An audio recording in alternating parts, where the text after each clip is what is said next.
Something has shifted around Keith Urban, and the people closest to him feel it as much as the fans watching from a distance. For decades, he was Is a particular kind of quiet that settles around someone who has spent decades in the spotlight and suddenly begins to pull back. Not dramatically, not with announcements or press releases, but slowly, in the way a tide recedes before anyone notices the waterline has changed. That is the quiet people closest to Keith Urban have been sensing. And now, the rest of the world is starting to notice it too. Keith Urban has spent more than 3 decades building one of the most respected careers in country music. He earned it through raw talent, relentless dedication, and a personal journey that was far messier and far more honest than most artists ever allow the public to see. He fought addiction openly. He credited love with saving his life. He rebuilt himself brick by brick, and the world watched and admired every stage of that rebuilding. For a long time, he was the story people pointed to when they needed proof that someone could fall completely apart and still find their way back to something real and lasting. But something has shifted. The man who stood on those stages, warm and magnetic, the man who gave contestants on television some of the most genuinely thoughtful feedback the music industry had ever seen on a public platform, the man who spoke about his wife and daughters with a tenderness that felt almost old-fashioned in its sincerity, that man seems to be going through something new, something that does not fit neatly into the narrative of triumph and recovery that followed him for so many years. And the people paying attention are asking questions that nobody expected to be asking about Keith Urban in 2025. To understand what is happening now, you have to go back to the beginning, not to the addiction or the headlines, but to the very start of who Keith Urban was before fame ever entered the picture. He was born in New Zealand and raised in Queensland, Australia, in a household where country music was not background noise, but a living, breathing presence. His father loved the genre deeply, and that love passed down naturally, the way certain things do in families where music is part of the air. Keith was handed a ukulele at 4 years old. By the time he was 7, a guitar had replaced it. By the time he was 14, he was already performing in venues that most teenagers his age were not old enough to enter as customers. That early start came with something that would follow him for the rest of his life: the pressure to prove himself. At 9 years old, he appeared on an Australian talent program and was criticized publicly by a judge who dismissed the entire genre he loved as somehow beneath serious consideration. The sting of that moment lodged itself somewhere deep. At 16, he entered another competition and fell short again. Rejection became a familiar companion very early, and rather than discouraging him, it seemed to calcify into a kind of relentless drive that would push him toward Nashville and away from everything comfortable and familiar. He left Australia in 1992 with a vision that was bigger than his circumstances. Nashville did not welcome him with open arms. He spent years grinding through the lower rungs of an industry that had no particular reason to clear space for a young Australian kid with a guitar and an accent. He played small venues. His band, The Ranch, recorded together and dissolved without the breakthrough they had worked toward. The city that was supposed to be his destination began to feel more like a wall than a door. And it was during those grinding, uncertain years that cocaine entered his life, not as a dramatic villain, but as substances often do, quietly, socially, and then with increasing authority over choices he thought he was still making freely. His first stint in rehabilitation came in 1998. He emerged, resumed his career, and for a stretch of years it genuinely seemed like the worst was behind him. His albums connected. His songwriting grew sharper and more personal. The industry began recognizing him not just as a performer, but as a genuine craftsman. Awards followed. Fans followed. And then, in 2005, at a gala event in Los Angeles, he met Nicole Kidman. The two of them came from remarkably similar places, in a sense that had nothing to do with geography. Both were Australians who had built careers on the other side of the world through sheer force of will.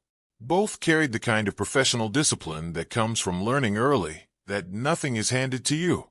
Their connection was swift and deep, and by June of 2006, they were married in Sydney in a ceremony that felt, to everyone watching, like a genuinely joyful occasion. For Keith, it was more than romantic happiness. It felt like arrival, like the years of struggle had been pointing toward this stability all along. But addiction does not honor romantic timelines.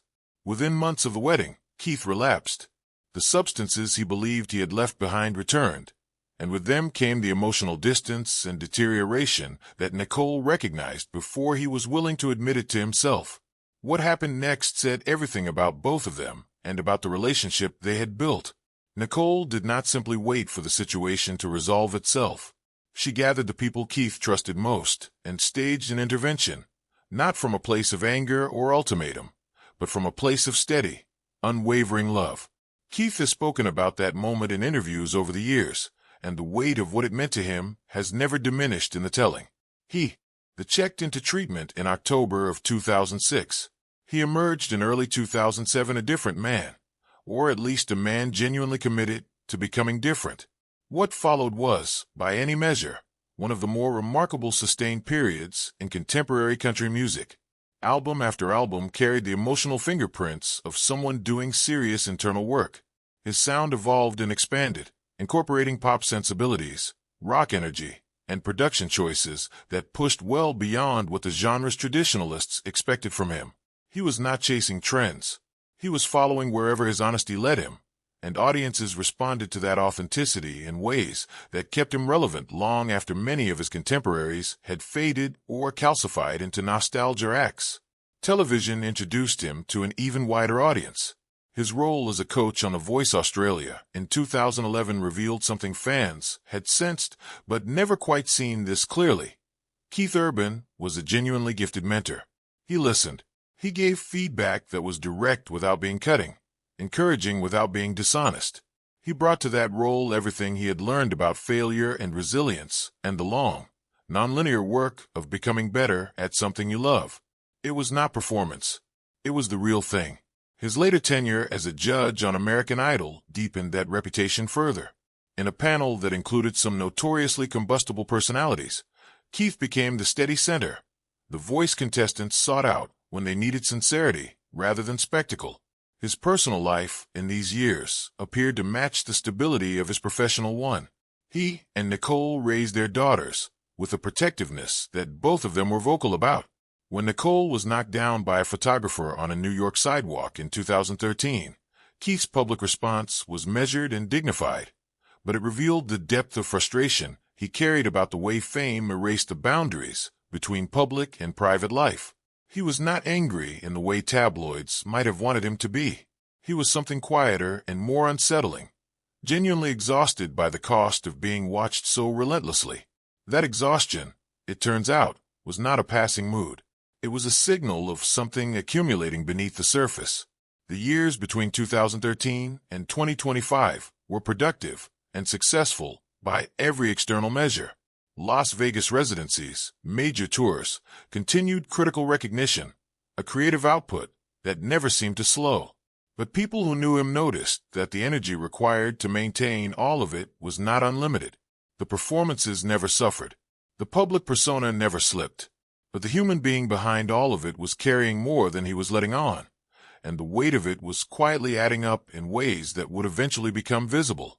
In early 2025, the first undeniable public sign appeared. Keith made the decision to let go of several longtime band members, some of whom had been part of his professional family for more than 2 decades. The dismissals came without the kind of warm, transparent communication that had always characterized his professional relationships.